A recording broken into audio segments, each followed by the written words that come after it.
복에 대한 말씀 암송 기도와 암송 찬양. 시편 115편 12절 말씀. 여호와께서 우리를 생각하사 복을 주시되 이스라엘 집에도 복을 주시고 아론의 집에도 복을 주시며. 여호와께서 우리를 생각하사 복을 주시되 이스라엘 집에도 복을 주시고 아론의 집에도 복을 주시며. 여호와께서 우리를 생각하사 복을 주시되.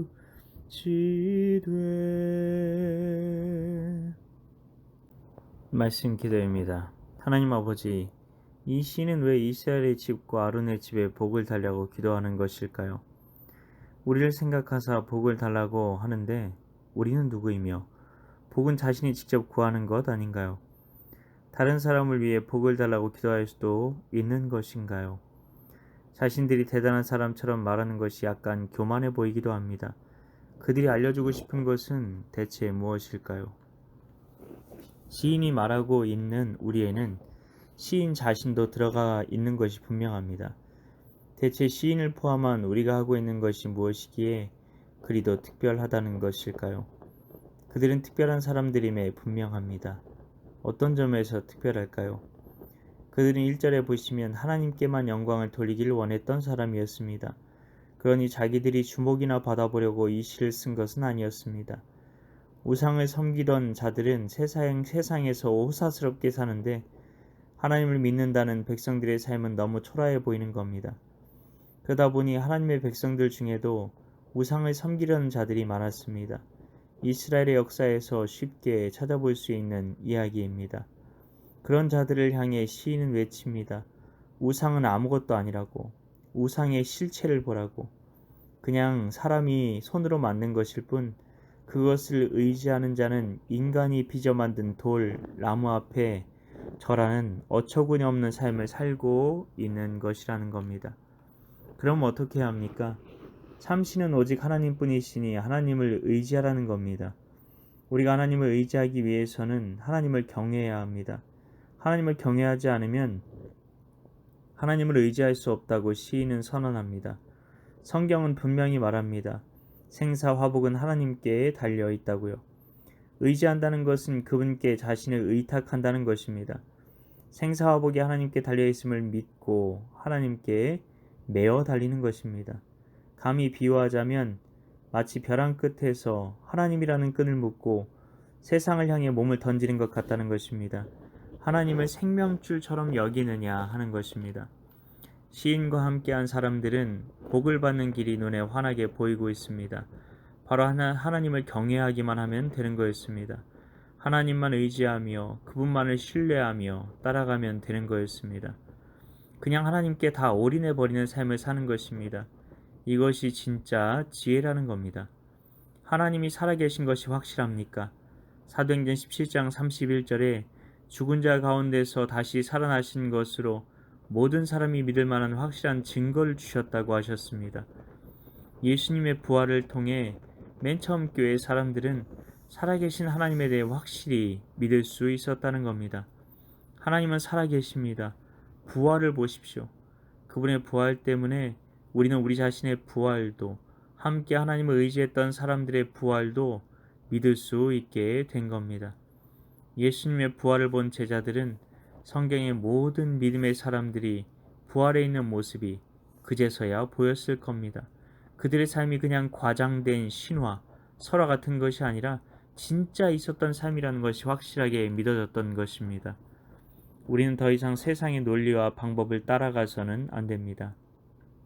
그냥 하나님의 눈에만 합격된 인생을 살아가면 되는 겁니다. 우리는 아브라함이 살았던 삶, 이삭이 살았던 삶, 야곱이 살았던 삶, 요셉이 살았던 삶들을 보게 됩니다. 그들은 하나님의 영광을 위해 살았을 겁니다. 그런데 그들이 무언가 야망을 성취하기 위해 정신없이 살았나요? 물론 야곱은 복을 거머쥐고 싶어 하긴 했습니다. 그러나 그렇게 하지 않았어도 하나님께서는 야곱을 축복해 주지 않으셨을까요? 어쩌면 우리 인생에서 힘을 빼는 것이 중요한지도 모릅니다. 그냥 하나님의 섭리의 흐름에 몸을 맡겨 마치 수영을 하는 사람이 그 물에 몸을 맡기고 그 흐름에 따라 손과 발을 젓는 것처럼 섭리의 흐름을 타는 법을 배우는 것이 인생인지도 모릅니다.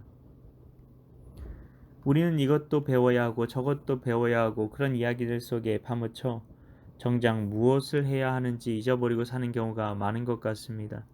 성경의 이야기는 단순합니다. 하나님을 굳게 신뢰하기만 해라. 결국 인생은 하나님을 신뢰하는 싸움이라는 것입니다. 이스라엘 백성들이 광야를 지날 때 그냥 끝까지 하나님을 신뢰하고 원망하려고 하고 불평하려고 하는 입술을 그냥 봉해버렸더라면, 차라리 입을 꼬매버렸더라면, 그냥 싫어도 이해되지 않아도 묵묵히 모세와 함께 동행했더라면 어떤 일이 일어났을까요? 그들 모두 다 가나안 땅에 들어갔을 겁니다. 하나님의 말씀의 길로만 걸어가는 겁니다. 묵묵히. 누가 뭐라 하든 그냥 말씀에 나와 있는 대로 그냥 하는 겁니다. 침묵하고. 내 주위 상황과 환경 때문에, 어떤 사람 때문에 난 순종할 수 없어요가 아니라 그냥 세상과 나는 간 것 없고 구속하신 주님만 보입니다. 라는 마음으로 그냥 말씀대로 하는 겁니다. 그게 바로 하나님을 의지하는 거고 하나님을 경외하는 것입니다. 이것이 바로 주님만 내 안에 사시게 하는 길이라는 것입니다. 이스라엘 집과 아론의 집, 다시 말해 온 이스라엘에게 이 비밀을 들려주고 싶었던 것입니다. 하나님 아버지, 우리가 침묵하는 법을 배우게 하소서. 그리고 그냥 묵묵히 살아가는 법을 배우게 하소서. 누군가의 말에 휘둘리는 것이 아니라, 가스라이팅 당하는 것이 아니라, 주님의 말씀이 옳기에 그 누가 뭐라고 하더라도 말씀만 바라보며 말씀대로 살아가는 우리가 되게 하옵소서. 상황이, 환경이 말씀의 길 위로 걷는 것을 방해한다고 할지라도 오직 주님의 말씀만 따라 살아가는 우리가 되길 원합니다. 이를 위해 오늘도 말씀 암송 기도 암송 찬양 가운데 나아가오니 성령으로 임하사 말씀을 더욱 의지하는 오늘 하루 되게 하여 주시옵소서. 믿고 감사드리오며 예수님 이름으로 기도하옵나이다. 아멘.